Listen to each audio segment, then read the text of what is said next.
పరిశుద్ధాత్మ త్రేక దేవుని తలంచుకుంటూ పరిశుద్ధ గ్రంథం నుండి అపొస్తలుల కార్యములు 20వ అధ్యాయం 31 వచనం చదువుకుందాం.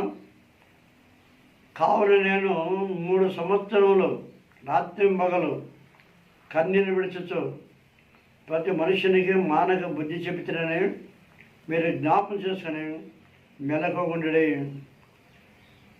దేవుడు తన పరిశుద్ధ వాక్యం మరొకరు దీవించను. ఆమె చిన్న ప్రార్థన చేస్తున్నాం.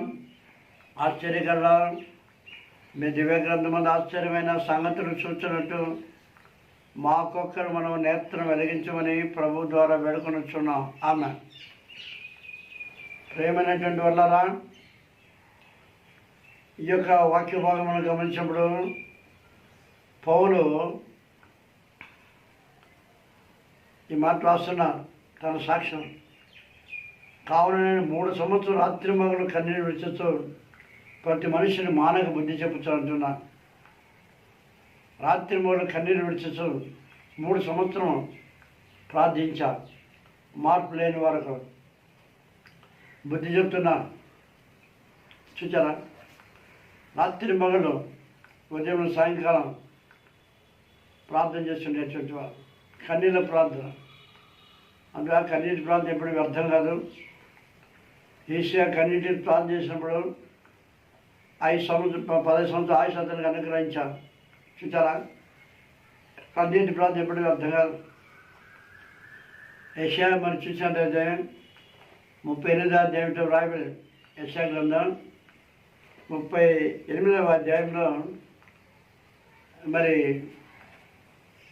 అక్కడ హిజ్కియా రాజు ఈ విధంగా ప్రార్థన చేస్తున్నాడు.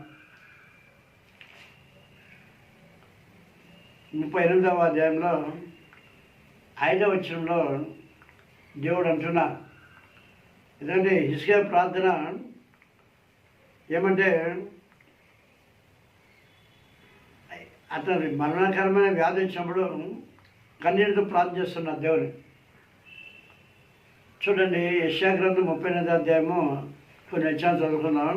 మొదటి నుండి, ఆ దినంలో హిజ్కియాకు మరణకరమైన రోగము కలుగగా ప్రవక్త ఆమోస్ కుమారుడైన యెషయా అతని వద్దకు వచ్చి, నువ్వు మరణమవుతున్నావు, బ్రతకవు గనుక నువ్వు నీళ్ళు చక్కబెట్టుకున్నామని యెహోవా సెలవిచ్చాడని చెప్పగా, చూసారా, నువ్వు మరణమవుతున్నావు బ్రతకమంటే హఠాత్తుగా మాట వచ్చండి, ఎంత బాధ కదా. నువ్వు చనిపోతున్న బ్రతకమనే మాట ఎవరైనా చెప్పినట్టు ఎంత బాధ, కోపం కూడా వస్తుంది కదా. అయితే హిజ్కియా కోపడలేదు, బాధపడలేదు. అయితే ఒక పని చేస్తున్నా, ప్రార్థన చేస్తున్నా. నీవు నీళ్ళు చక్కబెట్టకంటున్నా. నీళ్ళు చక్కబెట్టకంటే ఇంట్లోనే వస్తువుని చక్కబెట్టేది కాదు, వస్తువులు కాదు. మన హృదయం నీళ్ళు చక్కబెచ్చుకోవాలి. మన హృదయమే ఆ నివాస స్థానం.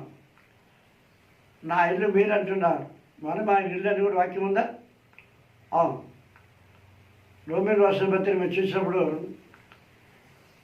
అక్కడ హెబ్రీయులు రాసిన పత్రిక అపొస్తలుడైన పౌలు హెబ్రీయులు రాసేట్టు అంటున్నారు,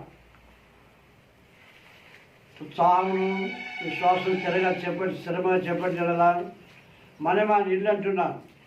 మనం ఆయన ఇల్లు, మన హృదయానికి ఆలయం అని గుర్తించాలి. ఎందుకంటే హిజ్కియా ప్రార్థన చేస్తున్నాడు. అదే హెబ్రీ పత్రికలో ఆ హిజ్కియా దేవుడు చెప్పిన మాట, మీరు చక్కబెట్టుకున్నా. అంటే ఏ ఇల్లు? మనం ఆయన ఇల్లు అని అర్థం. ఏది ఆయన ఇల్లు అంటే మనం ఆయన ఇల్లు అని కూడా వాక్యం రాబడింది.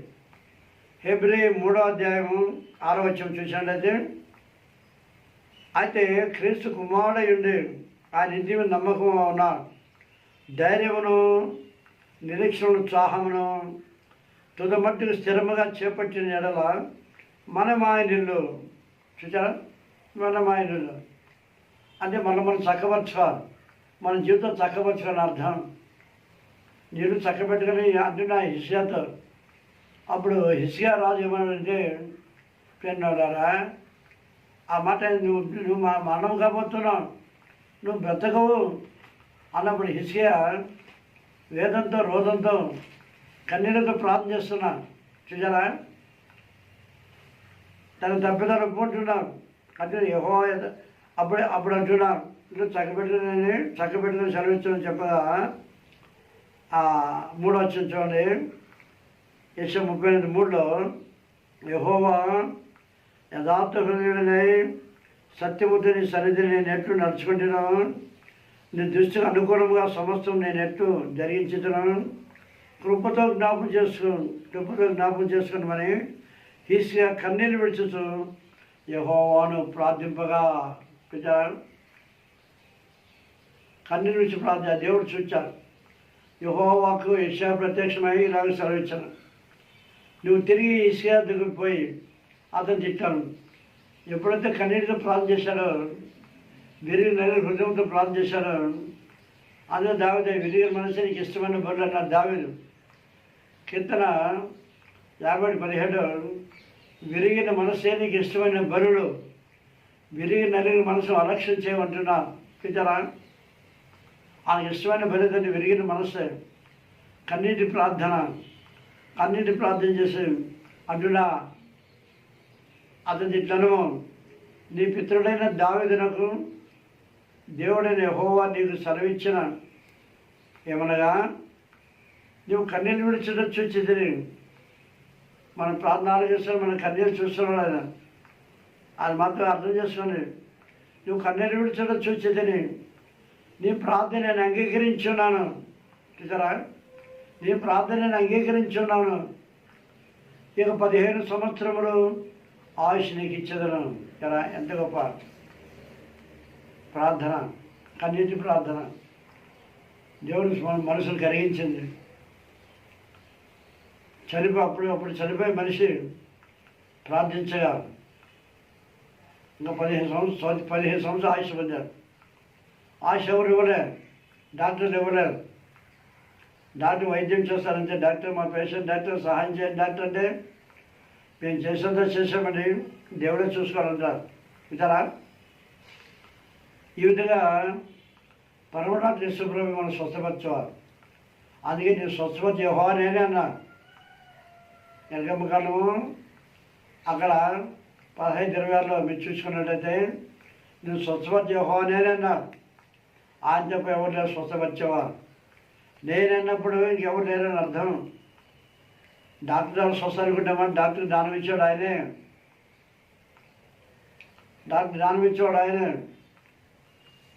కొన్ని క్రిస్టియన్ హాస్పిటల్లో డాక్టర్స్ ప్రార్థన చేసుకుని బయలుదేరుతుంటారు. ప్రభా పేషెంట్కి ఎలా నేను ఆపరేషన్ చేయాలని సహాయం చేయమని ప్రార్థించుకొని పోతుంటారు. అయితే అక్కడ దేవుడు అద్భుతంగా వారికి జ్ఞానం అనుగ్రహిస్తారు. నేను ఒక చోట బెంగళూరు సిఎస్ఐ హాస్పిటల్ వెళ్ళినప్పుడు అక్కడ ఫోటో చూసాను గోడ పైన. ఆ ఫోటో ఏముందంటే ఓ పేషెంట్ను ఆపరేషన్ చేస్తున్న ఫోటోలో అటువైపు నర్సు నిలుచుకున్నారు, ఇటువైపు డాక్టర్స్ నిలుచుకున్నారు. డాక్టర్ నిలుచుకుని వారి మధ్య యేసుప్రభు ఉన్నారు. డాక్టర్ ఆపరేషన్ చేస్తుంటే ఆయన బ్రెయిన్ చూపిస్తున్నారు ఇక్కడ చేయమని అన్నట్టుగా ఫిగర్. నాకు చాలా సంతోషమైంది. నిజమే, సత్యమైన మాట. ఫోటోలు అలాగే వేశారు. ఆ బ్రెయిన్ అక్కడ చూపిస్తున్నారు. పేషెంట్ ఏ స్థలమో ఆ స్థలం చూపిస్తున్నా ఆపరేషన్ సమయంలో. అయితే యేసుప్రభు నిజంగా చెప్పాలంటే ఆపరేషన్ చేసేది డాక్టర్ కాదని డాక్టర్ ఇక్కడ చేయించేది యేసుప్రభువే. అది అర్థం. ఆయన వైద్యుడు ఆయన, రాజు ప్రభు. అది దేవుడు మనకుండగా హిజ్కియాలో మనం కన్నీటి ప్రార్థన చేసినప్పుడు దేవుడు మన ప్రార్థన ఆలకిస్తాడండి. కన్నీటి ప్రార్థన అలక్ష్యం చేయడాను, విరిగిన హృదయాన్ని అలక్ష్యం చేయడాను ఆయన చూస్తున్నా. అందుకే పౌలు కన్నీరు విడిచుచు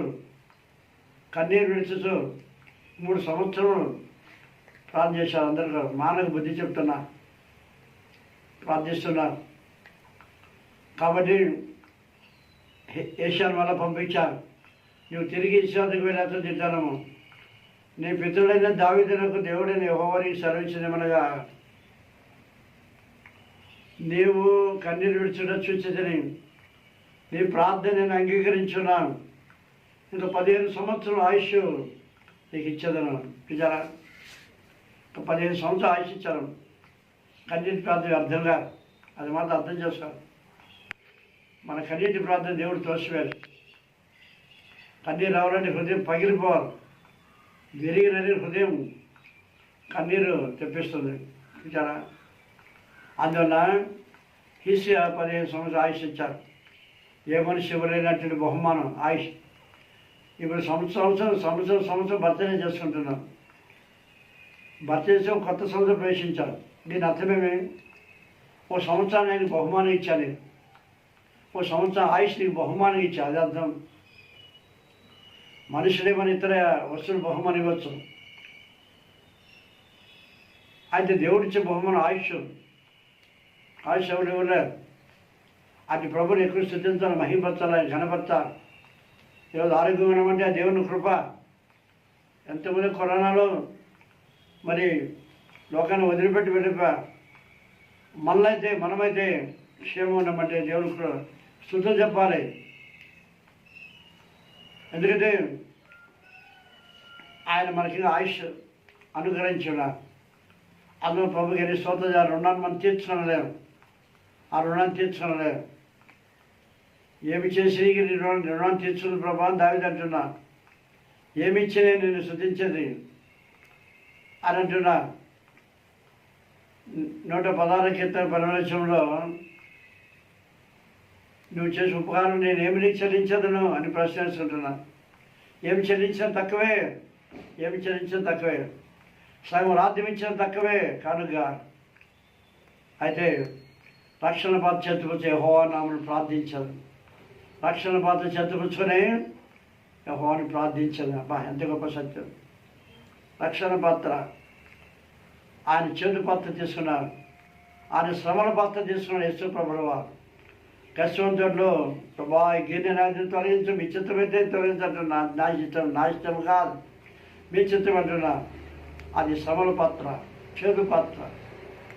మన రక్షణ పాత్ర ఇచ్చారు. ఈ రక్షణ ఆనందించడం ఇందుకు రక్షణ నిర్లక్ష్యం ఎంత తప్పించుకుంటూ ఉంటున్నాడు పౌలు. 2:3 ఆ పిల్లలారా మనకు అందించే రక్షణ మనం ఆనందిస్తూ సందర్శిస్తూ ఆయన శుద్ధిస్తూ మహిమపరుస్తూ కనపరుస్తాం. ఆయన సాక్షి పెట్టే జీవించి ఆ నిత్యత్వం వారు మన స్వాస్థ్యం పొందారు. ఆత్మతని సహాయం చేసి సిద్ధపరచను. ఆమె ప్రార్థన చేస్తున్నాం. ప్రభా దయమేడ కృపాల తండ్రి, ఆశ్చర్యకర ఆత్మత్వంలైన ఎంతో మాత్రం చక్కని ఉపదేశం మనకి ఇచ్చే స్తోత్రంలైనా చెప్పని వాక్యం మాత్రం అర్థం కాకుండా అందరికీ వాక్యం ఫలింపజేయండి ప్రభా. అందరి కోరిక నేర్వేది, అందరి సమాధానం దాయిచ్చారు, అందరికి ఆరోగ్యం దాయి మహిళ పదమని యేసు బ్రోదరు వేడుకొంటున్నాను తండ్రి. ఆమె ప్రభుని యేసు క్రీస్తు యొక్క కృపయు, తండ్రి అయిన దేవుని యొక్క ప్రేమయు, పరిశుద్ధాత్మ యొక్క అన్యోన్య సహవాసమును చేయని మనందరికీ మన ప్రభువు చూపలేదు సదాకాలం తోడైండును గాక. ఆమె